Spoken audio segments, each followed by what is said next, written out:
नमस्कार, मी अमित कोळेकर. तरुण भारतच्या न्यूज बुलेटिनमध्ये आपल्या सर्वांचं स्वागत. आता पाहूयात दिवसभरातील महत्त्वाच्या बातम्या.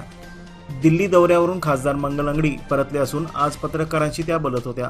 उमेदवारांच्या दुसऱ्या यादीत देखील आपले नाव वगळण्यात आल्याने आपण दिल्लीला जाऊन पक्ष वरिष्ठांशी भेटल्याचे त्यांनी सांगितले. यावेळी पत्रकारांनी जर जगदीश शेट्टर यांना पक्षाने तिकीट दिल्यास आपली संमती असेल का असे विचारले असता त्या म्हणाल्या की जगदीश शेट्टर हे वरिष्ठ नेते आहेत. पक्षाने त्यांना तिकीट दिल्यास त्यांच्यासाठी आपण प्रचार करू. आपल्याला किंवा आपल्या कुटुंबातील सदस्यांना तिकीट मिळेल अशी आशा होती. मात्र पक्षश्रेष्ठींनी यावर निर्णय घेतला आहे. जगदीश शेट्टर यांच्या बेळगाव उमेदवारी संदर्भात गो बॅक अभियानाविषयी विचारलेला असता प्रश्नाचे उत्तर देताना अन्य जिल्ह्याचे नेते वेगवेगळ्या ठिकाणाहून रिंगणात उतरले आहेत. जगदीश शेट्टर हे माजी मुख्यमंत्री असून ते लोकसभा निवडणुकीच्या रिंगणात उतरू शकतात असे त्यांनी सांगितले. कलईगार गल्ली बेळगाव येथील महिलांनी देशपांडे पेट्रोल पंप जवळ मुख्य रस्त्यावर आज अचानक रिकाम्या घागरीसह रास्ता रोको आंदोलन केले. गेल्या 8 महिन्यापासून या भागात नियमित पाणी पुरवठा होत नसल्याचा आरोप यावेळी करण्यात आला. उन्हाळ्यात पाण्याविना जनजीवन विस्कळीत झाले आहे. ऐन उन्हातान्हात पाण्यासाठी भटकंती करावी लागत आहे. संबंधित लोकप्रतिनिधी व अधिकारी याकडे जातीने लक्ष देऊन ही समस्या दूर करावी अशी मागणी यावेळी केली जात आहे. लवकरात लवकर ही समस्या दूर न झाल्यास आपण तीव्र आंदोलन छेडण्याचा इशारा येथील नागरिकांनी दिला आहे. या गल्लीत केवळ पाण्याचीच नाही तर रस्त्याचीही समस्या आहे. विकासाच्या नावे रस्ता खोदून ठेवल्याने ये जा करणाऱ्या नागरिकांना समस्येला सामोरे जावे लागत आहे. रात्री अपरात्री येथून ये जा करणे अवघड बनल्याचा आरोप येथील नागरिकांनी केला. संबंधित लोकप्रतिनिधी व अधिकाऱ्यांनी याकडे जातीने लक्ष देऊन पायाभूत सुविधांची समस्या निवारण करण्याची मागणी केली जात आहे. कर्नाटक सरकारने 60% कन्नड सक्ती लागू करून बेळगाव शहरातील नामफलकांना हटवण्याची मोहीम सुरू केली आहे. त्यामुळे बेळगाव शहरामधील व्यापारी बांधवांसमोर नवा पेच निर्माण झाला आहे. तसेच बेळगाव शहरात भाषावादाला नव्याने ऊत येत आहे. बेळगाव सीमा भागात कन्नड सक्तीच्या नावाखाली बेळगाव महानगरपालिकेच्या अधिकाऱ्यांकडून होत असलेली दमदाटी त्वरित थांबवण्याची मागणी महाराष्ट्र एकीकरण समितीच्या वतीने करण्यात येत आहे. आज या संदर्भातील निवेदन बेळगाव जिल्हाधिकारी नितेश पाटील यांच्या मार्फत सरकारला देण्यात आले. बेळगाव शहरामधील व्यावसायिकांच्या फलकावर 60% कन्नड भाषेची सक्ती करण्यात येत आहे. नियमाप्रमाणे दुकानदारांना 15 दिवसाआधी नोटिसा बजावणे मनपाला बंधनकारक आहे. त्यात ही कारवाई हाती घेण्यात आली आहे. त्यामुळे व्यापाऱ्यांना आर्थिक भुर्दंड बसत आहे. नोटिसा देण्याआधीच अशा प्रकारे घाईगडबडीत दुकानावरील फलक काढून टाकणे बेकायदेशीर असल्याचा आरोप ॲडव्होकेट अमर येळ्ळूरकर यांनी केला आहे. या प्रसंगी महाराष्ट्र एकीकरण समितीचे नेते रमाकांत कुंडोसकर, महाराष्ट्र एकीकरण युवा समितीचे अध्यक्ष अंकुश केसरकर, रणजित चव्हाण पाटील, महाराष्ट्र एकीकरण समितीचे नेते, पदाधिकारी व कार्यकर्ते मोठ्या संख्येने उपस्थित होते. हलगामच्छे बायपास रस्त्याला न्यायालयाची स्थगिती असतानाही प्रशासनाने पोलीस संरक्षणामध्ये कामाला सुरुवात केली आहे. यामुळे शेतकऱ्यांमध्ये तीव्र नाराजी पसरली आहे. हे काम त्वरित थांबवण्यात यावे आणि शेतकऱ्यांना न्याय मिळवून द्यावा. उभ्या पिकावर जेसीबी चालवून जमीन संपादित करू नये अशी मागणी शेतकऱ्यांमधून होत आहे. यामुळे हवालदिल झालेल्या शेतकऱ्यांच्या उदरनिर्वाहाचा प्रश्न निर्माण झाला आहे. सुपीक जमीन रस्त्यासाठी संपादित करण्यात येत असल्याने शेतकऱ्यावर बेकारीची कुऱ्हाड कोसळणार आहे. वडगाव येथे बंद अवस्थेत पडून असलेल्या 4 चाकी वाहनाने अचानक पेट घेतला. समजलेली माहिती अशी की वडगाव येथे वजेगल्ली कॉर्नरजवळ बंद अवस्थेत पडून असलेल्या एका कारने आज दुपारी अचानक पेट घेतला. या आगीमागील निश्चित कारण समजले नसले तरी घटनेची माहिती मिळताच तातडीने अग्निशमन दल दाखल होऊन आग विझवली. अधिक तपास सुरू आहे.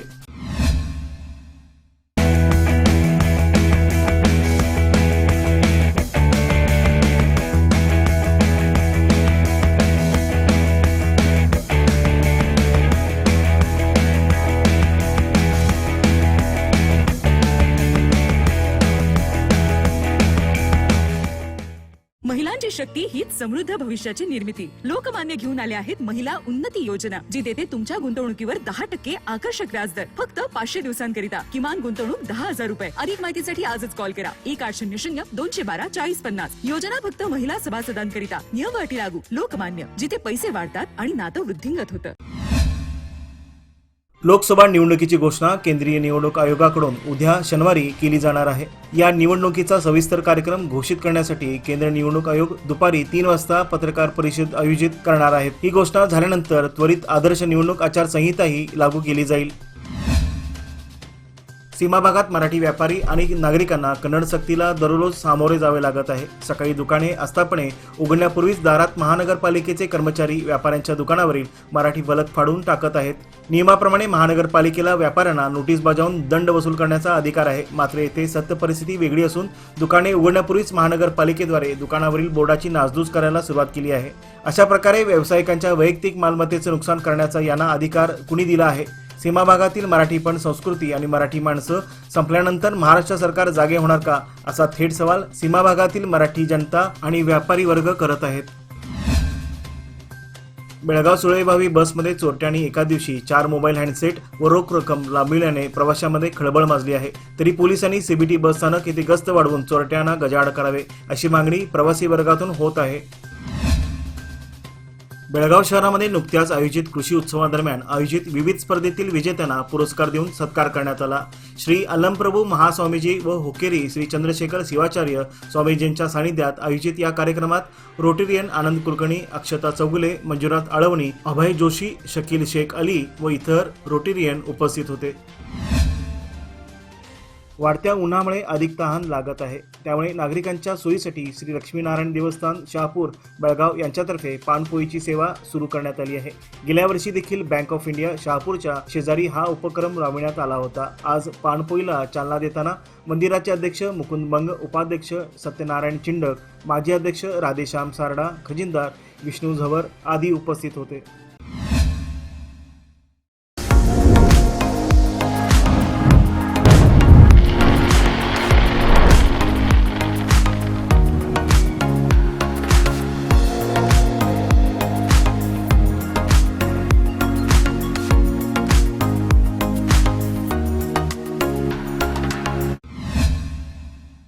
पंचवीस वर्षापासून आमच्या उपयोगासाठी देण्यात आलेली जमीन अद्यापही अक्रम सक्रम प्रक्रियेमधून आमच्या नावे करण्यात आलेली नाही. सदर जमीन तातडीने आमच्या नावे करावी अशी मागणी दलित लाभार्थ्यांनी तहसीलदार यांच्याकडे निवेदनाद्वारे केली आहे. यावेळी भीमवाद दलित संघर्ष समिती राज्य समिती सदस्य केंपण्णा शिरट्टी, शिवणप्पा माळकरी, करेप्पा करेप्पगोळ, अरुण यलवादी, मारुती शिरहट्टी यांच्यासह दलित कार्यकर्ते उपस्थित होते. बेळगाव व चिक्कोडी लोकसभा मतदारसंघासाठी भाजपकडून उमेदवारी मिळवण्यासाठी सातत्याने प्रयत्नशील असलेले माजी खासदार रमेश कत्ती यांची भाजपने अंतिम टप्प्यात उमेदवारीचा पत्ता कट केला. त्या पार्श्वभूमीवर नाराज असलेले रमेश कत्ती यांच्याशी संपर्क साधला असता तरुणभारतशी बोलताना ते म्हणाले की मी भाजपचा निष्ठावंत सेवक आहे. अखेरपर्यंत पक्षासाठी प्रामाणिकपणे कार्यरत राहणार असल्याचे सांगितले. निप्पाणी, चिक्कोडी, रायबाग, अथनी, कागवाड या तालुक्याचे कार्यक्षेत्र असलेल्या निप्पाणी नगर योजना प्राधिकरण अर्थात टाउन प्लॅनिंग कमिटी अध्यक्षपदी निप्पाणीचे संयोजित उर्फ निकू पाटील यांची निवड झाली आहे. तसेच सदस्य म्हणून संजीव कांद्रूर अथनी, रेवन्ना सरव अळगवाडी रायबाग आणि सुहेल अहमद मुल्ला रायबाग यांची निवड करण्यात आली आहे. तसा आदेश नगर विकास खात्याच्या सचिव लता के यांनी दिला असल्याची माहिती ब्लॉक काँग्रेस अध्यक्ष राजेश कदम यांनी दिली. सध्या पाण्याची टंचाई जाणवू लागली आहे. त्यामुळे नागरिकांनी पाण्याचा जपून वापर करणे गरजेचे आहे. अशा परिस्थितीत होळी व रंगपंचमीचा सण येत आहे. त्यामुळे नागरिकांनी पाण्याची नासाडी न करता सदर सण साजरे करावेत असे आवाहन भाजप एससी मोर्चा राज्य प्रधान सचिव उमेश कारजोला यांनी केले आहे. याबाबत त्यांनी प्रसिद्धीस दिलेल्या पत्रकात होळी व रंगपंचमी साजरी करताना कमीत कमी पाण्याचा वापर करावा, पाण्याची नासाडी होणार नाही याची काळजी घ्यावी. गेल्या 2-3 वर्षात होळी व रंगपंचमीमध्ये पाण्याची मोठी नासाडी झाल्याचे पाहावयास मिळते. परिणामी परिसरातील पाणी नियोजन कोलमडल्याचे प्रसंग समोर आले आहेत असे सांगण्यात आले आहे. खिडकीचे ग्रिल कापून चोरी केल्याची घटना आज बेळगाव शहरातील बाडीवाले कॉलनी येथे उघडकीस आली आहे. बाडीवाले कॉलनी येथील रहिवासी कांचन तलरेजा व त्यांचे कुटुंबीय परगावी गेले होते. चोरट्यांनी त्यांच्या घराच्या खिडकीची ग्रिल कापून घरात प्रवेश केला आणि 5,000 रुपये रोख रक्कम लंपास केला आहे. शहापूर पोलीस या घटनेचा अधिक तपास करीत आहेत. याचबरोबर आजचे बातमीपत्र येथे संपले. अधिक माहिती आणि ताज्या घडामोडी करता पाहत रहा तरुण भारत न्यूज चॅनल. तसेच आमच्या चॅनलला लाईक, शेअर आणि सबस्क्राईब करायला विसरू नका आणि विश्वासार्ह बातम्यांसाठी दररोज वाचा दैनिक तरुण भारत. धन्यवाद.